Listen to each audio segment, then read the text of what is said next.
μια διαφορετική γεύση. Αυτό είναι ένα κομμάτι της αλήθειας. Για να μπορέσει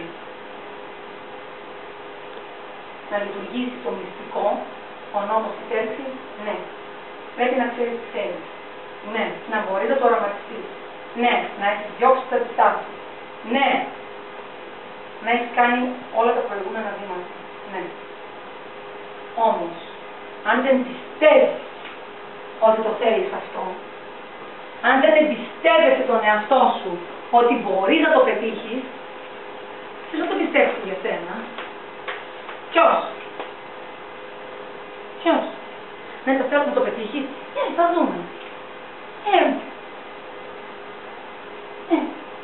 Θα προσπαθήσω και βλέπουμε. Κατανοείται να το πετύχω. Είμαι αποφασισμένη να πετύχω. Δεν το θέλω. Το πιστεύω. Το ξέρω. Το ζω.